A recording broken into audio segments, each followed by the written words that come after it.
Greetings, adventurers, and welcome back to the Crithalla podcast. I am your host, Ol Skipflack, and I am joined by my fantastic co-host here. We'll start with Stavi. Soto Stavi, what's up, brother? How are you? What's good?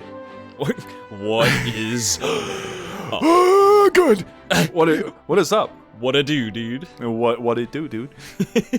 Thanks for having me back, Dan. What's up, everybody? Welcome back to another episode of our podcast. Yeah. Good to have you here. Yeah. Welcome back.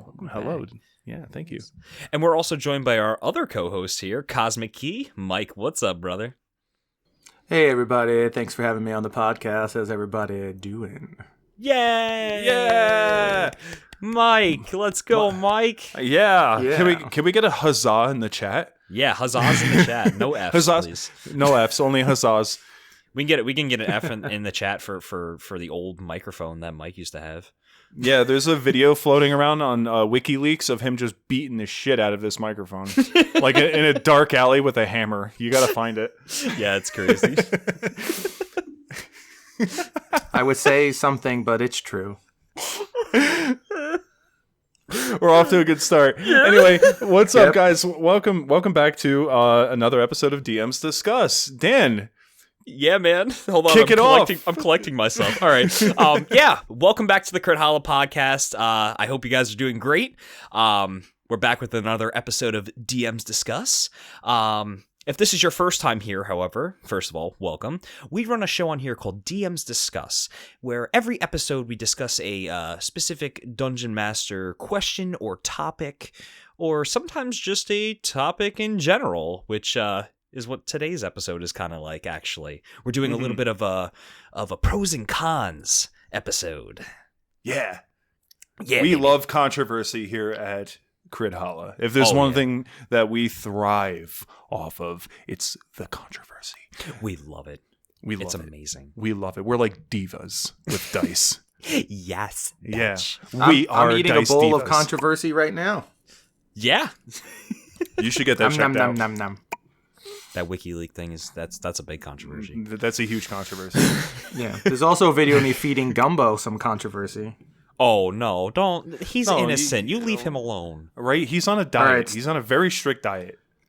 It's light controversy. Give him anything else. So what is the controversy today, Dan? What are we talking about? Well, today we are going to be talking about the pros and cons of in-person gaming versus virtual tabletop gaming. Ooh, spicy. I know everybody has a preference. I know the three of us definitely have a preference. Oh, we're completely biased. 100% biased. But, to be fair, we have to try to be as non-biased as possible on this episode. No, I'm gonna flat out come out and say that we're biased. Okay? Yeah, kind of. Don't come into this episode expecting us to be a neutral party in this. We are gonna make arguments for both sides, absolutely, because we have done both sides plenty of times. But there is absolutely a preference that we have. Yeah. For sure. It's definitely set up like a debate. However, this episode is also to really get a spark of conversation going. Our opinions are not concrete, of course. We'd love to hear from you guys. Definitely what you guys think. Do you prefer in-person gaming? Do you prefer virtual tabletop gaming? And why? You can leave comments on our Facebook page, over on the YouTube channel when the video version of this is released. We'd love to hear your thoughts. Because we're very interested. Sincerely. Yeah, come by and tell us how wrong we are, because our opinions are different. Mm-hmm. Yeah, definitely tell us our opinions are wrong. Yeah, and I want to put this out here now, especially with the whole OGL situation. I am in full support of virtual tabletops. I want to get that off the cuff right now. I know that was an issue. Full support of virtual tabletops. That is only a good thing for the community, 100%. Right. Yeah, I think it's fair to say that we all kind of agree that virtual tabletops, by and large, are very much a necessity in this hobby. Yeah. They are. They like 100%. There's no refuting that. Yeah. Especially if we want the community to grow and reach as many people as possible. But we'll talk about that with the pros and cons. Yeah, exactly. But before we get into it, as I stated, we have a YouTube channel, and every episode of DMs Discuss, we always have a specific little setting in the background. And today's setting, we are in the virtual world, doing some Tron shit up in here. Hell yeah, dude! Do I have like the Nintendo Power Glove like with the keyboard? Oh, I do want one. That might be copyrighted, but I'll try to figure out something. Okay, then not Nintendo. Not that. The Okami Game Sphere. Oh, there you go. Yeah. That's better. Yeah. Gumbo's gonna have some cool, like, I don't know, like, badass, like, Terminator glasses. Oh, all of us are wearing, like, leather jackets. You know, we look like we just came out of, like, Johnny Mnemonic or something like that. Cyberpunk red characters right now. Hell yeah, dude. This is not even D&D anymore. Welcome to the dark future. Yeah. Of tabletop. I don't understand where everything got leatherfied in the Matrix. They all just look like they're LARPing Vampire the Masquerade to me. Yeah, that's true. The late 90s were a wild time, man. People had frosted hair and like flip phones, you know? Yeah. So with the dreams of hoverboards. Right. Yeah, exactly. All right, so let's get into it. So yeah, in-person gaming versus virtual tabletop gaming.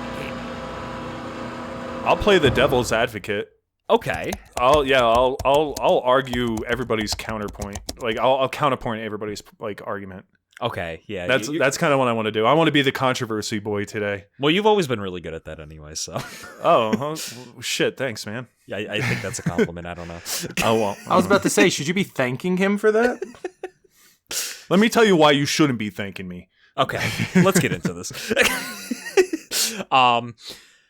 So let's start with in-person gaming, right? The thing that all three of us started with. I'll start off by saying I absolutely 100% prefer in-person gaming. And I'll start with something that I never knew I had a problem with until I started using virtual tabletop gaming. I don't know if anybody else has ever had this problem with their virtual tabletop sessions, but I always feel like communication within a group is very difficult.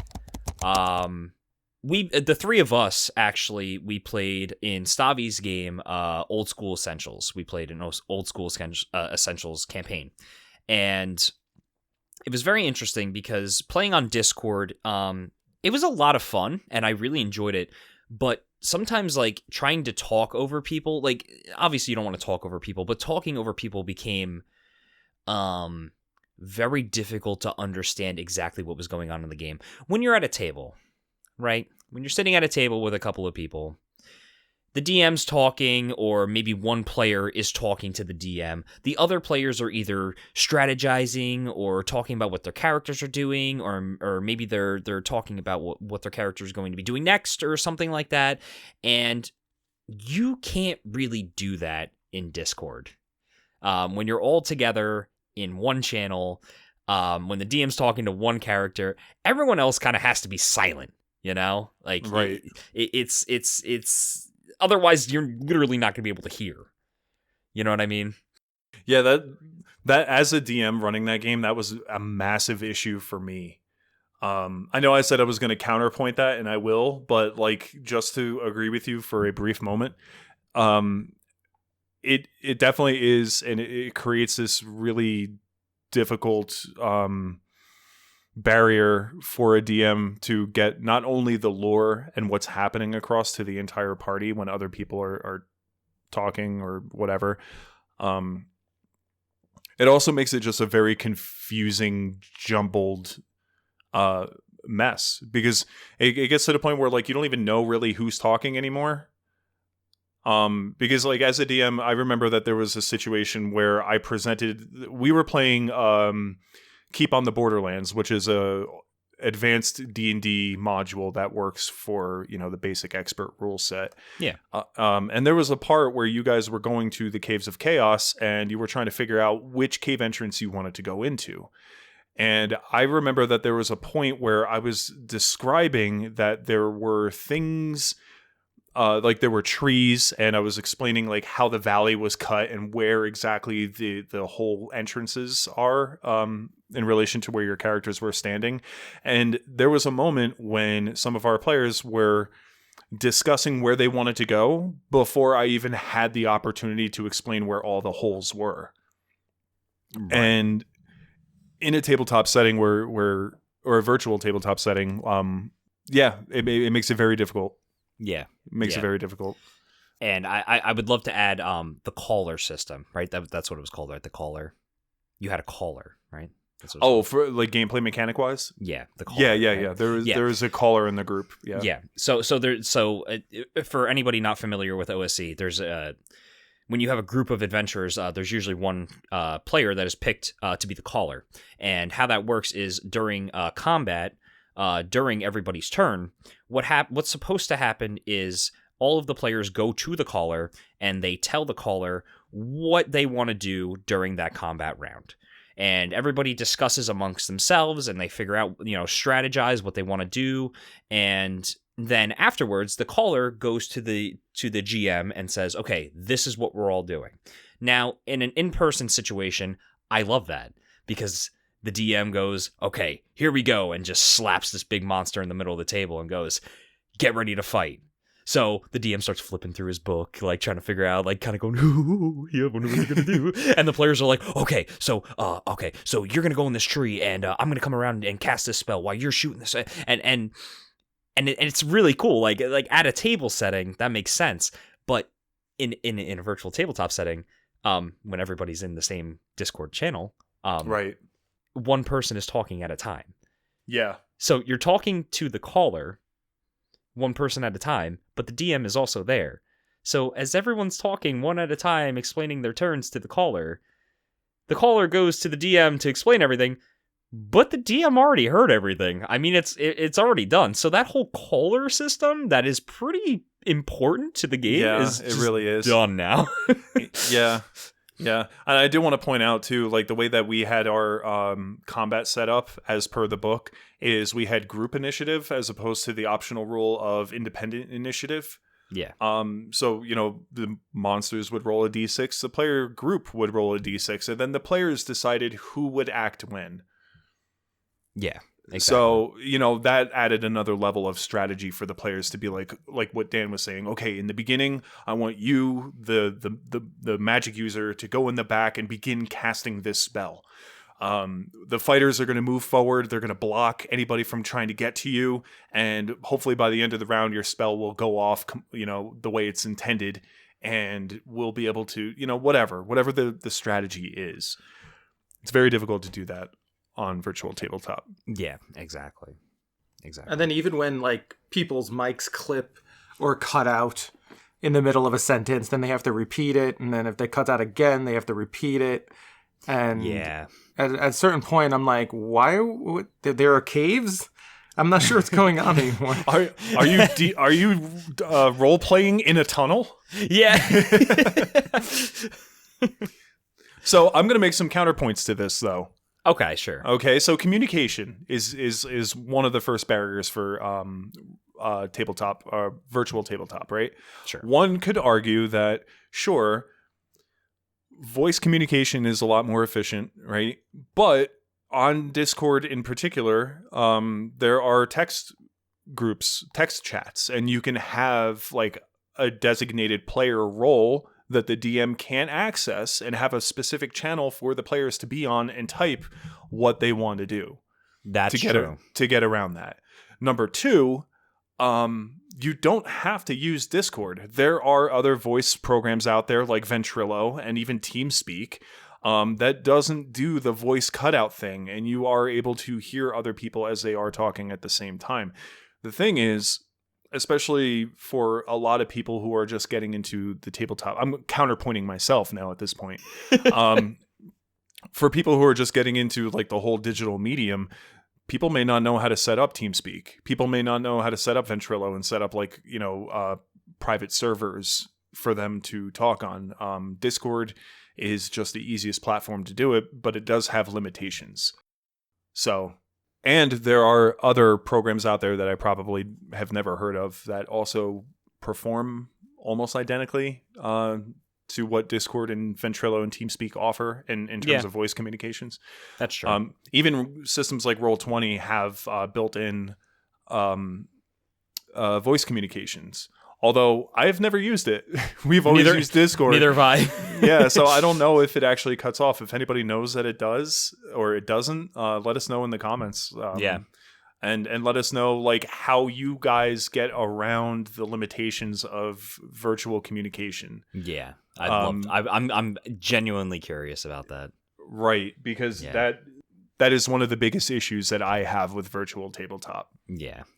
So I will give 1+ to the virtual communication aspect, that if you want to do something and talk to the DM in private, you could just send them a personal message or something. It's a lot like if you're at the tabletop, you have to be like, hey, can I talk to you in the back in the kitchen? Or the group sees you hand a note.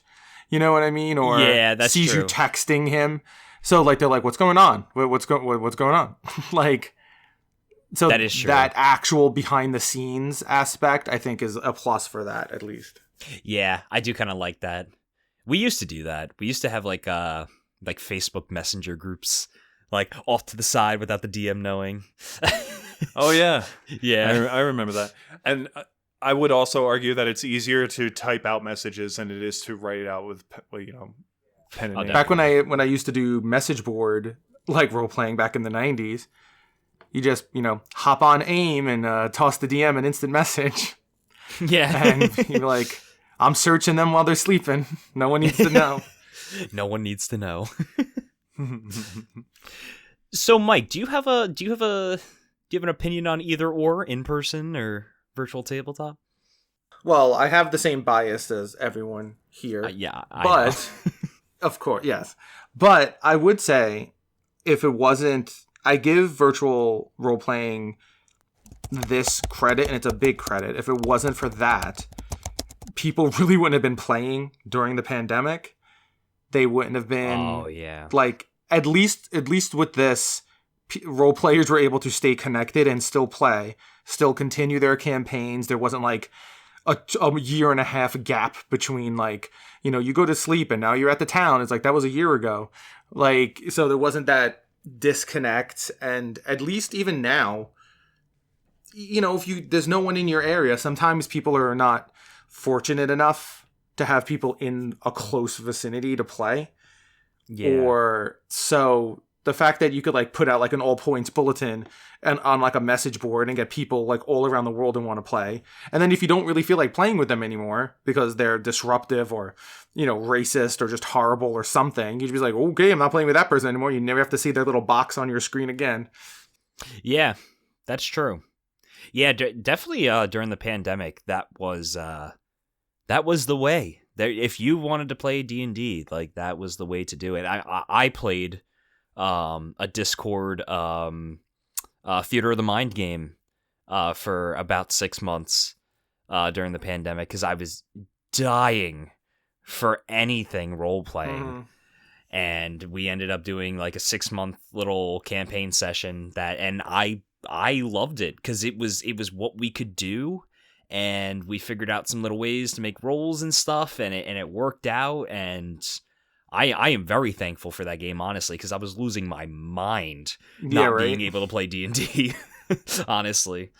I think a lot of people probably started during the pandemic, role-playing in general.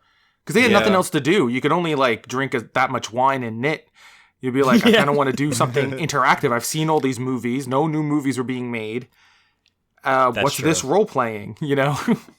I was painting miniatures basically the entirety of the pandemic. That's all I did. That was a good hobby to get into, definitely. Yeah, that is a good hobby too. Which reminds me, completely unrelated from tabletop RPGs, but I started playing Bolt Action. And I have all of these Soviet miniatures that I have to paint. They're like half painted on my workshop behind me. And they've been in that same state of like half painted for like 2 months now. When you get to it, you'll get to it. When I get to it, I'll get to it. Yeah. But yeah, no, I agree 100% with that. If it weren't for the advent of digitally being able to display a tabletop and being able to ease of access, be like share PDF core rule books, like player's guides or compendiums or homebrew rules or whatever, battle maps, miniatures, like that sort of thing, which people are now more or less accustomed to. It's kind of a weird paradigm when you think about it, to kind of go off on a random tangent here. You mentioned Theater of the Mind through Discord when you ran your game. Yeah. Most people who are playing virtual tabletop now, it is not Theater of the Mind. They are using physical representations, just virtual physical representations. D&D started off initially as a Theater of the Mind idea. And then over time, they started making like pewter miniatures and stuff like that. But they still never had like grid paper battle mat stuff that was like officially released. So you had these miniatures, sure, but like it wasn't until much later that, you know, grid paper became a thing for battle mats. That's true. But yeah, I would argue that despite there being a virtual alternative to a physical presentation, nothing beats sitting around the table and like getting like a bird's eye view like of a physical, you know, tabletop setting. There are a lot of programs out there. People are 3D printing their own terrain now and their own miniatures, and some of this stuff is like the highest quality. Like you would think that it was a set for like a claymation stop like motion film, because of the level of detail that is in like a lot of these physical manufactured or printed set pieces. Yeah, I know. I believe the two of you are definitely more into like Theater of the Mind sessions, but you guys know I am a sucker for a visual representation of what I'm trying to portray. Oh, we know. I have sets upon sets of Warlock tiles and like a entire shelf of just miniatures. Like whenever I walk into a game store and I see one of those little like, 4 random minis from WizKids, I'm like, yep, I'll buy 2. Thanks very much. and I love a physical representation. For some reason, just like I like giving that. Like I understand like Theater of the Mind, like everybody comes up with their own creative way of seeing what you're trying to describe. Sure. But I just really like that big friggin' giant mini that like it's, oh my god, look at this friggin' terrace. This thing's fucking massive. Look at my tiny little mini compared to this thing. This is serious. You know what I mean?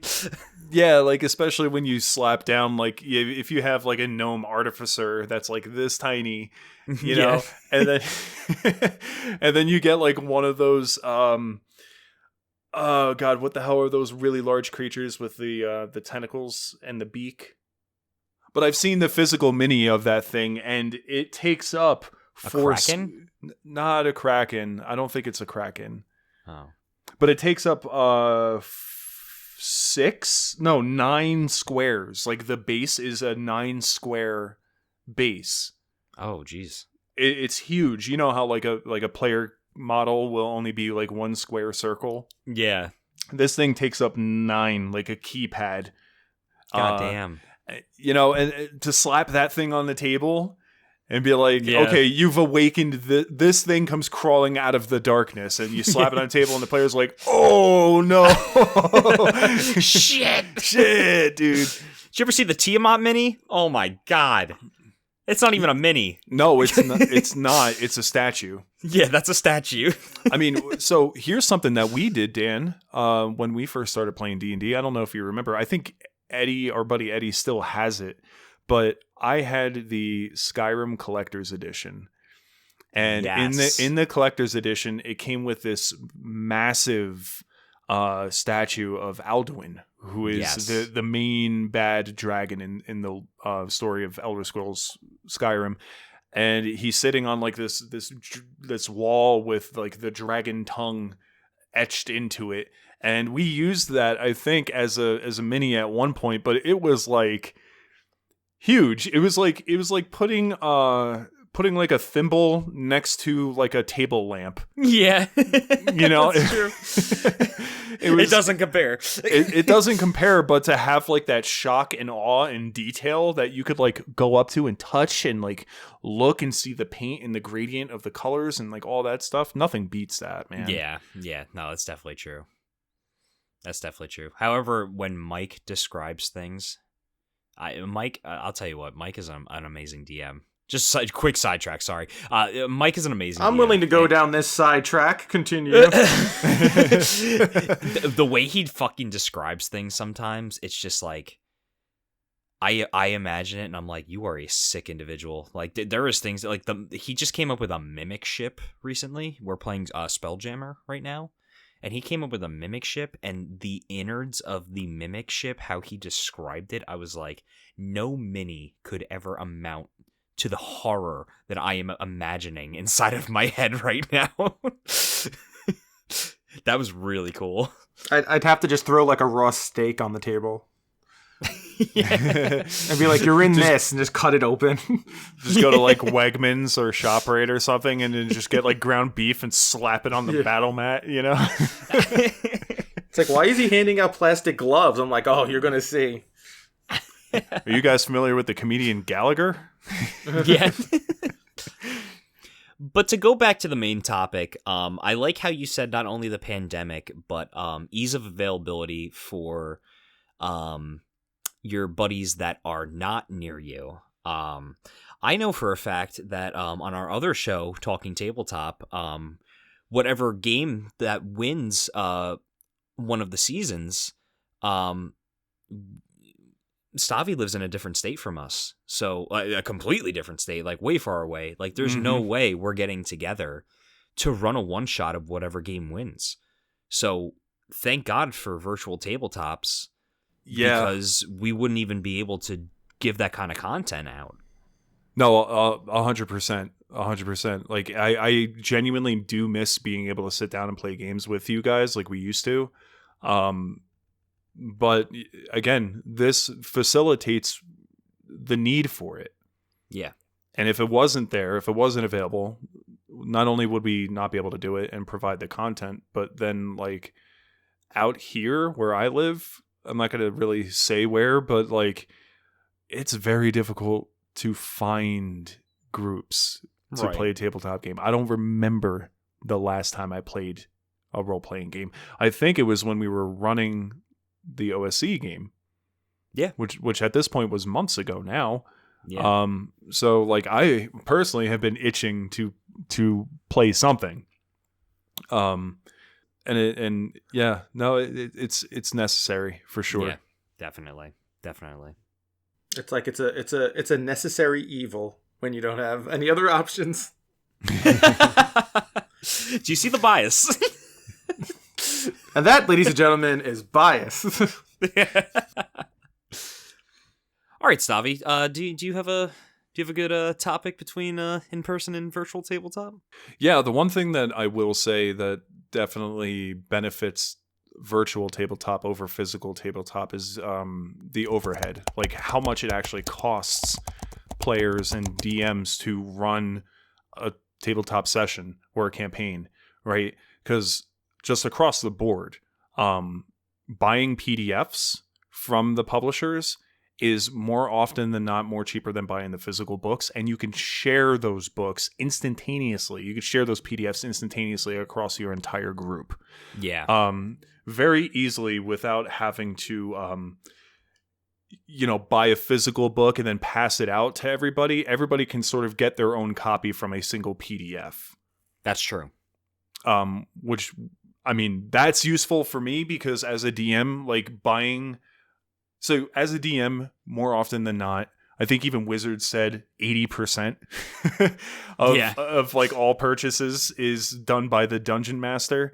Mm-hmm. So when you, as a DM, you have to buy the DM's guide, right? For the most part, depending on the system that you're playing. And then you have to buy a player's handbook as a DM too, because there are certain rules or character creation options that aren't in the DM's guide that are in the player's guide. So you need to have your own physical copy of that as well. Now, if you're trying to bring people into your game and they don't want to commit to buying those books themselves, and you're playing physically, now you have to either have 4 to 8 people share a single book, or you have to go out and buy more books for everybody at the table, which that can add up really quickly, especially if you're buying like official Wizards of the Coast stuff where they slap a $50 price tag on every single book they put out, which is kind of ridiculous, but that's neither here nor there. At least with virtual, you buy one PDF, which is cheaper than the physical print to begin with. So you get the DM's guide, you get the player's handbook, and then you just send the player's handbook to everybody that you're playing with, and now everybody has their own copy. And if they have really nice printers at home, they could just print out the bits and pieces that they need for their character, and they sort of have like a bastardized specific player's handbook for their character, for their needs as their characters. Yeah. So that's actually a really big argument in favor for it, I think. Yeah. You can even take it a step further. There was a couple times where I ran a couple one-shots on a program called Tabletop Simulator, where you could play like board games and all types of things. But you can run Dungeons and Dragons and all different types of virtual tabletops on there. And you can just take a picture of a board, right? So let's say like you need minis, or you need like a grid board. You can go on Google, look up a cool grid board picture, take that picture from Google, and just implement it right into Tabletop Simulator. So you now just have a board of whatever cool design that you found from Google, and then there's tons of creators on Tabletop Simulator that just make free 3D miniatures. So you could just go download their stuff, get a bunch of free 3D miniatures, and you have a whole virtual tabletop right there. No problem, for free. Like, it's just there now. So, and I know like for like Roll20 and stuff, like people make like virtual tokens like of artwork and stuff, and it's just like hundreds and hundreds of monsters for like 10 freaking bucks. Like, it's so cheap going that route compared to going out and buying miniatures and buying flip mats and buying 3D terrain. Like, it is so much cheaper. Definitely.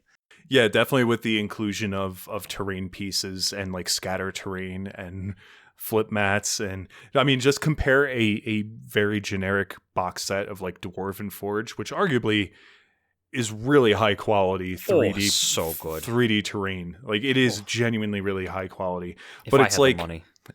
That's the issue, right? Because it's sort of like the Mercedes-Benz of, or like the Bentley of tabletop terrain.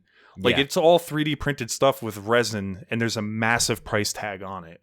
Granted, you are getting really high quality, and it's not like some super major, billion-dollar backed corporation that's taking your money. It's an independent company who is doing it, and obviously we want to support independent companies here at Crithalla. But Of course. there is a limit, especially like, who's going to be buying that terrain? The DMs. Yeah. Who's buying all the books? The DMs. The DMs. Yeah. Who's usually playing at their house? It's the DMs. There is a lot of pressure, not just on the DM, not just on the players to want to play and to get what they need, but the DMs to set up the games as well. And a lot of this terrain is not necessarily universal. It's, if you buy a sewer pack with a bunch of like sewer water tiles and sewer walls and sewer bridges and sewer doors and stuff, like, how often is your characters going to be in a sewer? Not all the time. To be honest, in my game, it's only been once. So, right. Now, or even in a dungeon for that matter, because a lot of adventuring tends to happen like outside. Yeah. It tends to happen like not even in caves very often, for that matter. A lot of it's like open world, like out in the open world, or like in a building of some sort. But very rarely, at least in what I've seen on Reddit, like, not a lot of people actually talk about dungeon aspect of Dungeons and Dragons. Yeah. Because a lot of it is heavily steeped in roleplay and like meeting other NPCs and like going here and talking to this person, going there talking to that person, figuring out the plot, fighting people out in the woods or whatever. Virtual Tabletop does a really good job at creating whatever kind of setting you need on the fly, and it's nowhere near as expensive as like getting custom forest terrain or custom city terrain. Yeah. So that's definitely true. Yeah, just to drive that point home. So yeah, 100%. Plus, I want to add, we're talking about terrain, mini, books. If you're running the game and you have all that stuff and you're actually not playing at your house, you got to bring all that shit. Oh, yeah. Transportation sucks. That's true. I'm old. That's like, this is going to make me lean to the left for the rest of my life if I put all that shit in my bag. So,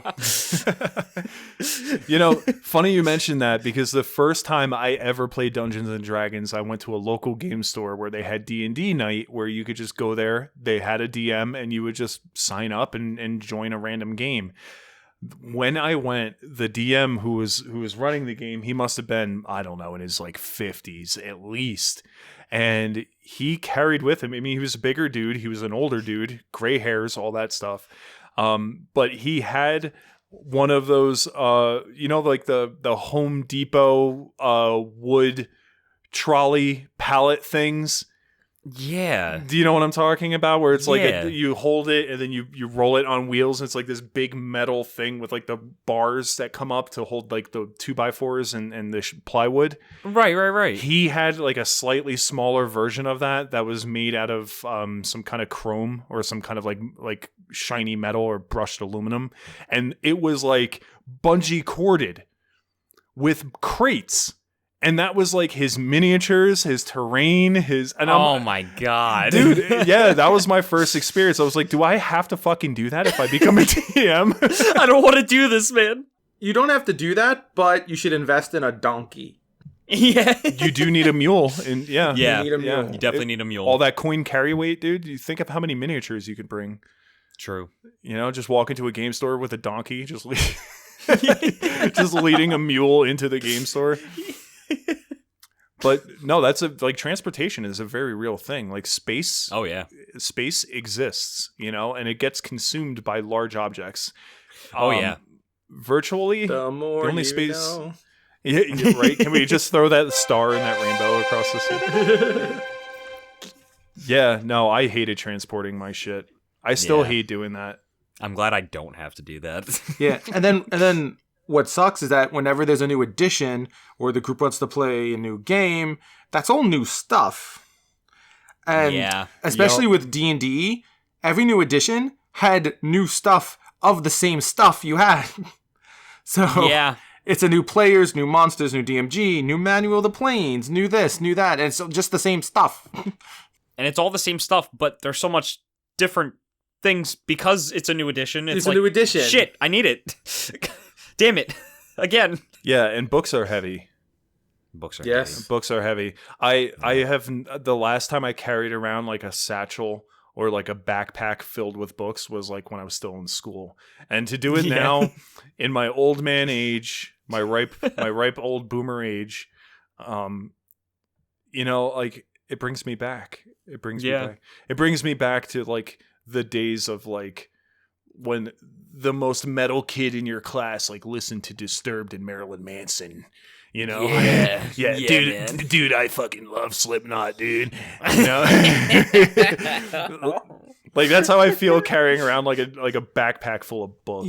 Yeah. I'm so old now that Dan showed me like new books he got, and I was like, oh, that's cool art. That seems cool. And the next thing I was like, oh, it's really small too. Yeah, isn't that cool? Yeah, I picked up Morkborg. Yeah, I was like, what a nice little book. Yeah, that's so cool that it's so small and portable, and I could totally fit this in a bag and not kill my goddamn shoulder. I could fit that in a really loose pair of jeans, like a jean pocket. That's fantastic. Right. Yeah. Let me break out my like trip pants or my Jinkos, and I could just put all of my rule books in my pockets. Wow, now you're really going to that whole Disturbed guy. Yeah. It's like, hey mom, did you see my cargo shorts? Why? I'm going to role play. Like, Mom, I'm meeting my friends at the mall. I need my Jinkos. come on, I need a space for my dice, pencils, and my book. Mom, we're all out of mousse. I gotta spike my hair, Mom. I can't find my fanny pack, Mom. Where did you put it? Zach Griffin will be here anytime. He only gets his dad's car on Tuesday. Zach Griffin. Oh shit! That's all funny. right. We surprisingly we spent a lot of time shitting on in person. So Mike, I want to bring it over to you. Yes, sir. We all love in-person gaming here. Yeah, that's our bias. I know. Surprisingly, we made a lot of points for virtual tabletop. So, Mike, what is your favorite parts about in-person gaming? All right, cue the sad music. When I was young, I didn't have a lot of friends. Your father took you into the city? Yeah, my father did. To see a When marching I was band? young. To see a marching band? And he said, son, when you grow up. When I was younger, I didn't have a super large amount of friends, and I stayed home alone by myself with my stuff and my books. So role-playing literally not only helped me with talking in front of people and getting over different anxieties, but it got me out of my house. It got me going to different places. It got me going to other people's houses, meeting up with them at a diner to talk about the campaign, going to movies with it. It was a social experience, like unlike just sitting at a screen just typing to people. So that's why I 99 prefer in person, because I don't want to be personally isolated in my room looking at a box at pictures of people in their boxes. I want to sit at a table. I want to, I don't know, hear people like laugh without it breaking up and sounding like, they're de-rezzing. I want to like hear the dice roll. I want to, get pizza, sit around and lounge afterwards and talk about stuff or chit chat before. And then if the game falls through, if your game falls through and you're online, everyone just shuts off their stuff and binge watches Netflix. If the game falls through and everyone's at the house, we go to the movies or we play a board game or we do something like that. It's the community of it. I don't think you really feel if you're just zooming it like online. No, that's definitely fair. Like you don't being in a virtual tabletop environment, you don't see people's actual facial expressions, you don't see the reactions. Like when you put down this big bad, finally you've reached the pinnacle and you've reached your big bad and it's time for the big fight and you slap them on the board and all you hear is like you don't see the people's faces, the reactions, the emotion as much going virtual as you would in person. It's definitely a more social vibe in person for sure. Yeah, humans by nature are social creatures. Regardless of how introverted you may be, I know that I am personally. Yeah. I don't like large groups unless I'm like at a concert, but that's only because like I'm an anonymous face amongst a bunch of other anonymous faces. True. So, but like if you're like in a party setting where the lights are on, I don't like being there, but that's completely irrelevant. But by nature, humans are social creatures. Like I said, like being able to reach your arm out and be able to interact and touch another human being, especially when you guys are friends in a setting, performing a hobby that you both enjoy, that is, like you said, the apex. That is the pinnacle of what makes tabletop role-playing games so great. And you mentioned, Dan, that you don't really get to see like facial expressions when you throw down that big bad. Yeah. That is true with virtual tabletop, unless you are one of those lucky few groups who have like an extremely large budget and are putting on production games that they put on like YouTube or Twitch or something like that, where they have like all of like the really expensive high cost cameras. True. You know, you do see the facial expressions in that, but look at the barrier that you have to go through to get to that point when you could just be sitting around a table. Yeah. Exactly. You know how many times I've like YouTubed or looked on Twitch for people sitting at a table together playing? Mm-hmm. It's non-existent. There are like no videos of people sitting at a table doing that unless you're watching Critical Role. Yeah. Post-pandemic or pre-pandemic. But that's yeah. Let me I would love to say something too. You can simulate it any way you want. You can put it on an app on a phone. You can program it into an application. There is nothing better than taking that D20, rolling it in, feeling it in your hand, and throwing it on the table. Mm-hmm. It's something about the rolling of the dice. When we were playing online, I asked, instead of we were using Owlbear to roll dice, I asked if I could take my webcam and roll the dice into my dice tray, because something about the feeling of rolling the dice, I don't want a computer-generated outcome. I want my hand on that dice, throwing that into that dice tray, me determining what's going to happen to my character. For sure. Yeah. Having nothing beats that. Yeah, and like the sound, nothing beats the sound either. Like, would you rather like hear the dice roll or hear that computer generated, crap slot machine from Atlantic City dice roll noise? Yeah, definitely. It's not the same. It's not. Especially when you do something really badass and the DM is like, whoa, dude, like you critted. Okay, I need you to roll like 6d6. And you have 6d6 in your hand. You're shaking it up like a Yahtzee cup, dude.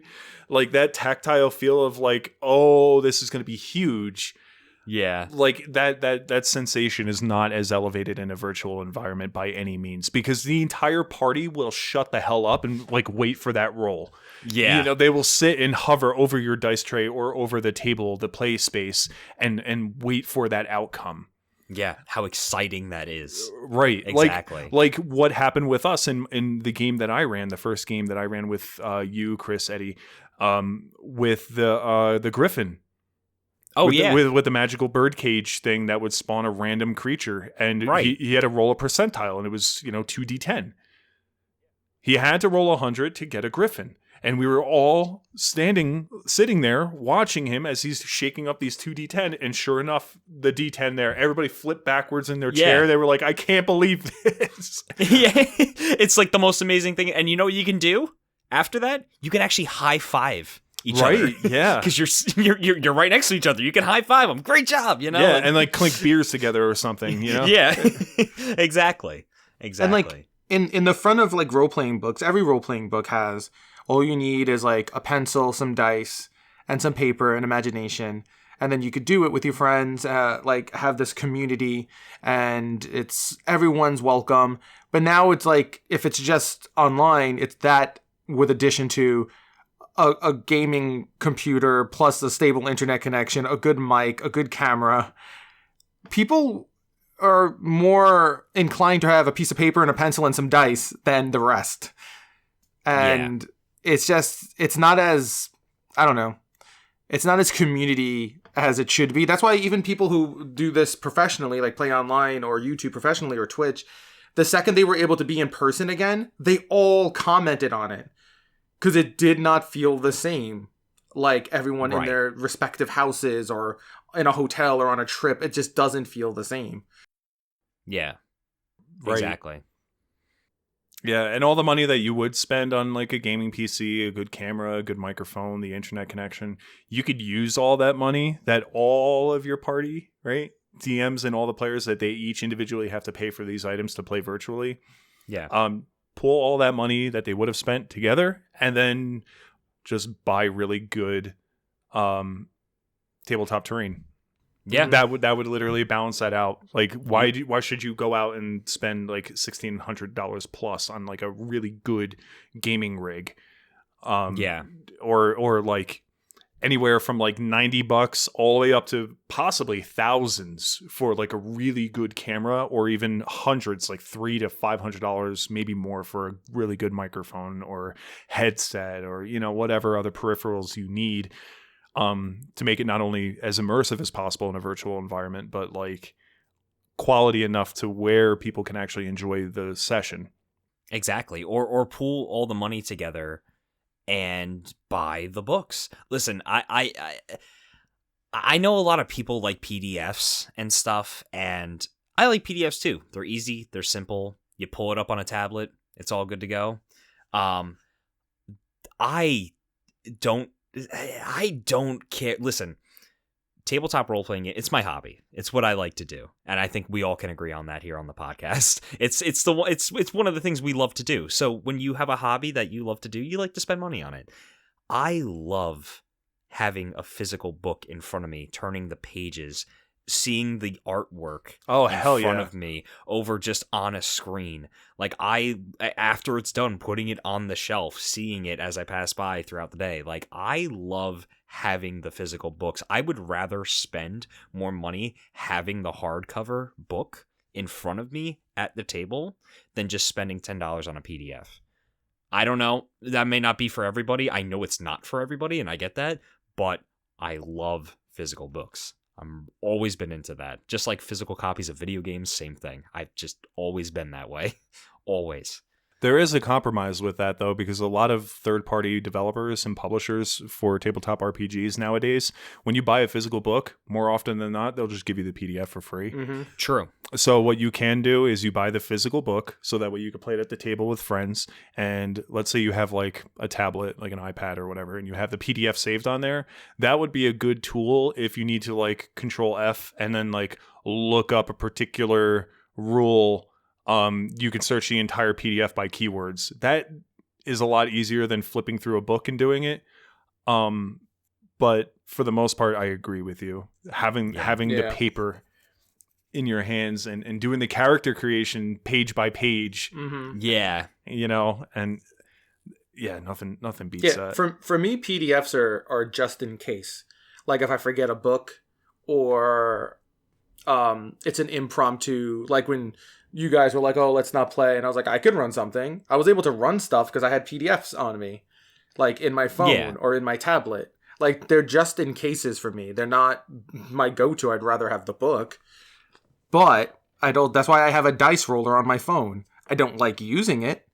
I'd rather use dice. But if I just don't have dice with me, you know, in a pinch, you know, unnecessary evil. And as a DM, sometimes having PDFs are required because, you know, sometimes you're not owning every freaking book under the sun, and they're too expensive. Maybe one of the players owns one of the books that you don't have, and they're using something for their character that's in a book that you don't have. So you may have to reference a PDF for something that they're doing with their character. Like, oh, I'm not familiar with that. Let me go to the PDF and look at that instead. Like, that is a thing. And also third-party content creators, some of them, especially smaller ones, they can't afford to make hard copy prints and stuff like that. So sometimes you have to use PDFs, which is totally fine. If that's the way they can do it, then I have no problem using that. For moments like that, I definitely buy their PDFs for sure. Yeah. But for like core rule books and stuff, I love having the book right in front of me. And the cool thing about these smaller companies that only produce PDF content, in a lot of cases, I'm trying to think of one company, I think Fantastic Battles, which is more of like a tabletop war game. Yeah. You can buy physical books, but you can also buy the PDFs. And I'm pretty sure Nick, who makes that game, I could be wrong on this, it's been a while since I checked, but I think he allows people to print PDFs like professionally as books to have like on their bookshelf and to use for personal use, not commercial selling. That's wonderful. There's a lot of people there's a lot of companies that have like DRM, you know, like stuff on their PDFs that do not allow you to go to like Kinko's or some other local printing company to print these out like on a spiral bound book or something like that, because they're like, oh, well, this content is protected. We cannot print this for you. Yeah. You're not allowed to print it. So you could buy the PDF from these companies for cheaper and then just get it printed yourself in a lot of cases because they don't have the manufacturing means or the connections to mass produce, pallets full of books. Even like the book that you just got with Morkborg. Yeah. Like Dan went through hell trying to find a physical print copy of Morkborg. The PDF is available everywhere. Yeah. But the physical copy of that book is very, very difficult. Didn't you have to order that from like Finland or something? Yeah, well, I was going to, but I was scared about international shipping. So I ended up calling like 20 local game stores for about 2 hours until I finally found one that was like 6 hours away from me. And they had one copy, and I was like, hey, did you ever consider like shipping ever? And they were like, yeah, sure. And I was like, all right, cool. I'm going to send you like an extra $10. So thankfully, shout out to Gathering Game. That's who got me. Right on Borg for me. Yeah, thanks Gathering Game. Yeah, Thank you. they were cool.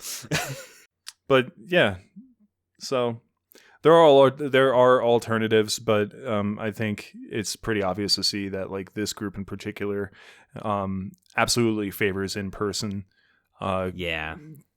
Sessions, and because like you wouldn't play Monopoly virtually with somebody. You wouldn't play House on Haunted Hill or Betrayal on the House on Haunted Hill or whatever, or Catan or any of these other things. Like, oh yeah, I suppose you could play them virtually, but like there's something fun about like glancing over at somebody who you're about to screw over. Yeah, exactly. And then have them look at you like with like this deadpan, like, don't you fucking do it. Yep. kind of thing. And like you don't get that. You don't get that virtually. No, you definitely don't. You don't. And in person, and this is the biggest argument to make, in person, you can flip tables. True. Oh my god, I never even thought of that. Right. How did I not think of that to write that down? That is probably the most important thing about physical gaming is that you just flip that fucking table. Although you could do that in Tabletop Simulator too, but the setup is, it doesn't have the same It's not effect. as dramatic. Yeah, it's not the same. You're not hurting your friends. Right. They're not getting hit with like projectiles of like little wooden meeples. Yeah, you're not destroying their character sheets. If it doesn't leave a creasing their mark, books. what's the point? Yeah, if you're not bruising your friends, what's the point? Then it's not a community. Speaking of character anymore. sheets, if your player dies, like in a tabletop RPG in person, as a DM, you could be like, "Give me your character sheet." Yeah, rip it up. No PDF for you. Your character's dead. Never can play them in any other game. Ever. By the way, here's your 2 halves of your character sheet. Yeah, if you want to tape it back together and put it in a binder. Here. Sorry, I guess. I kind of want to now make like this large photograph or this large picture like frame shadow box of like every in-person character that I have killed as a DM, like their character sheet ripped up and like pinned. Kind of like what people do with like dead bugs, how they pin them into, just all their dead character sheets. That almost sounds morbid. Almost. I mean, we'll call it like the Hall of Heroes or whatever the hell, try to make them feel good about themselves. Yeah, I guess that's kind of you could call it that, but it's role playing. It'll be like, how'd that guy die? Oh, he tripped and got tetanus. It was a really bad con roll. Like, right, he failed his poison save and died. Yeah. What was he poisoned by? He ate the seeds of an apple. That can't kill you. It killed him. Oh, man. So yeah, let us know what you guys think, what you prefer. Give us stories of incidences where one was better than the other, even if you didn't expect it to be. Maybe you are a tabletop in-person player, and you played a virtual game, and for whatever reason, it felt more natural to you. Exactly. We are not here to really shit on anybody's preferences. That wasn't the point of this episode necessarily. It was just something to talk about and something to have other people and the rest of the community think about. So share with us your preferences and your experiences and your stories, or things that you have heard from friends that play that maybe you haven't had the opportunity to join them because, like me, you are states away. or in a lot of cases, people play internationally. They may be countries away, and all they can do is virtual. And maybe you had that one experience where you went to a local game store and you found out that they were having D&D night or some kind of tabletop night, and you're like, you know what? I play this virtually all the time. Let me try playing at a table with people. And now you prefer that, basically what I'm saying is share your experiences with us, because we would absolutely love to hear it. Yeah, definitely. Yeah, are you an old school sort of player like me, where any of this newfangled technology is a necessary evil to play? Or would you rather sit in a room with your friends, high five, eat pizza, smell them depending on how the pizza reacts with their stomachs? But either way, that's preferable to the necessary evil of staring at a box in a box in a box and then maybe rolling dice. Yeah, this is a conversation. So I'm very curious to hear everybody else's thoughts on this whole topic today. All right, cool. Well, thank you guys so much for checking out the Crithalla podcast. We really appreciate you guys all coming for yet another episode. You guys can check us out on all of our social medias. We have a Facebook and we have a Twitter. Our Facebook is usually where you can find our most updated information, like when we're going to be posting next, when we do post, a lot of D&D memes that we post a lot. And for our Talking Tabletop show, we'll be posting the poll after that season's over. That'll be on Facebook as well. You can also find us on YouTube. We'll be posting the video version of this podcast over there as well. And that's pretty much it for Crithalla. Stavi, do you have any plugs? Yeah, so finally, after years of waiting, after eons and eons. After the ages passed. It's been 84 years. 84 years since the Titanic sank.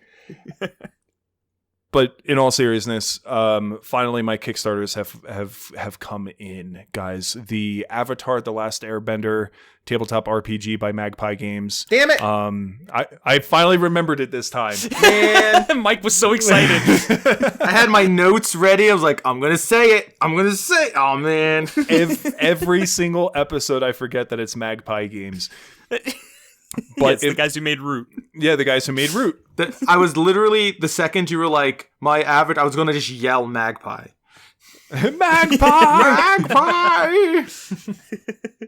The box finally came in. My partner and I, we backed the Flying Bison edition, which was like $200 or $250.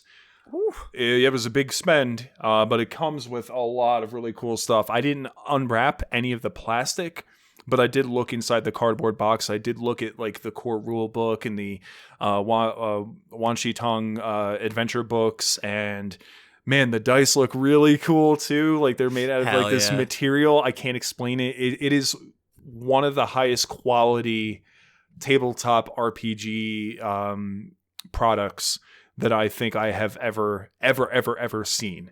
Like even more so than Old School Essentials. Yeah, which is a big deal for me because OSC is like the gold standard for how rule books should be printed. Yeah, exactly. And these guys did arguably an even better job, I think. But they also got $9 million in backing, so they could afford the better quality stuff. But that finally came, so we're going to take a look at that. I did do an unboxing of the Pathfinder 2nd edition starter box, with everything with the OGL going on and the Orc system now being pushed by Paizo. I have a starter box for the 2nd edition. I'm going to take a look at that as well. And there are other things that I am looking at currently to back on Kickstarter. I have also other smaller like magazines and stuff that's catered toward like Old School Essentials that I'll do like a quick flip or something like that through. Not like an extended 2-hour walkthrough like I did with the OSC Kickstarter. Although to be fair, the Avatar one may also be that long because there's just so much shit in this box. A lot of stuff. There's a lot of stuff in this box. Yeah. It's unreal. So you have that to look forward to, especially if you're an Atla fan. I know that I wasn't for the most part growing up, even though it came out during the time that I absolutely was still watching like Nickelodeon and stuff. It wasn't until my partner got me into it that I was like, holy shit, this is like genuinely a good show. Like it really is. It is. So yeah, I have that to look forward to, and I can't wait to do the unboxing and hopefully you guys check that out. That will absolutely be posted on our YouTube channel. And feel free to check out the OSE, the Old School Essentials review unboxing that I did as well.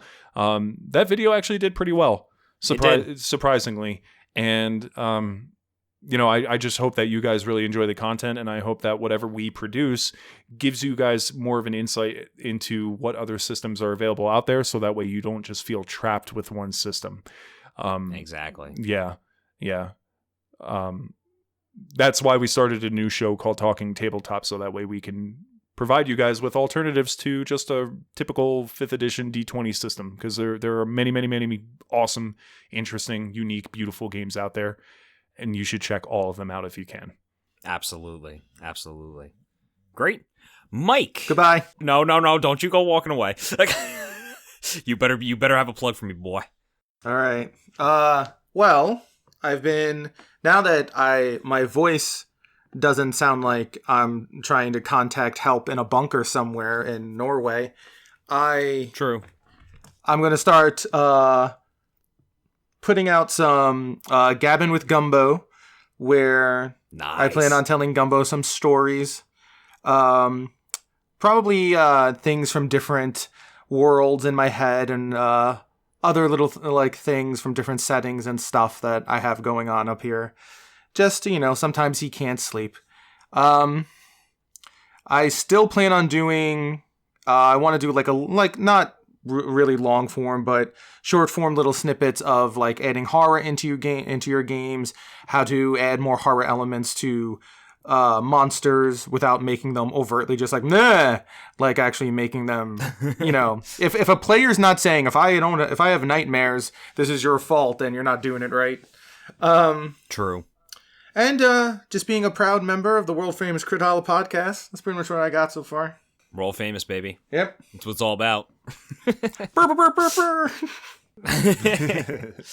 All right, cool. Well, one more quick plug. I just want to say, congratulations to the entire community. The OGL 1.2 has officially been diminished.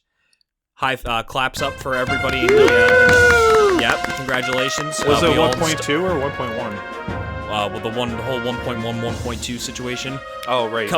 All done now. Yeah. All done. The community did it. We all stuck together. We got through it. Now everyone's going to be a hell of a lot better. And then some. Yeah. It got a lot better. Now, it got a lot better. Now, as a wizard here, I just want to piggyback that idea by saying we should use that same philosophy for every other aspect of our lives.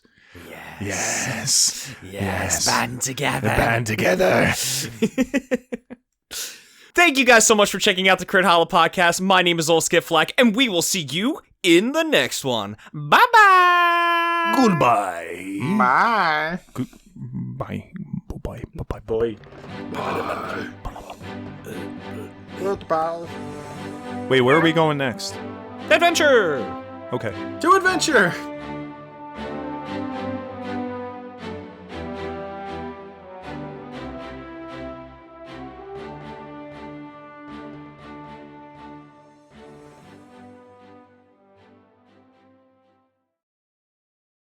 Well, thank you guys so much Well, thank you guys so... You better keep this in. You better keep it in. No! You have to keep it in. You should put that at the very end. The very end. My mouth is... You have to keep it in.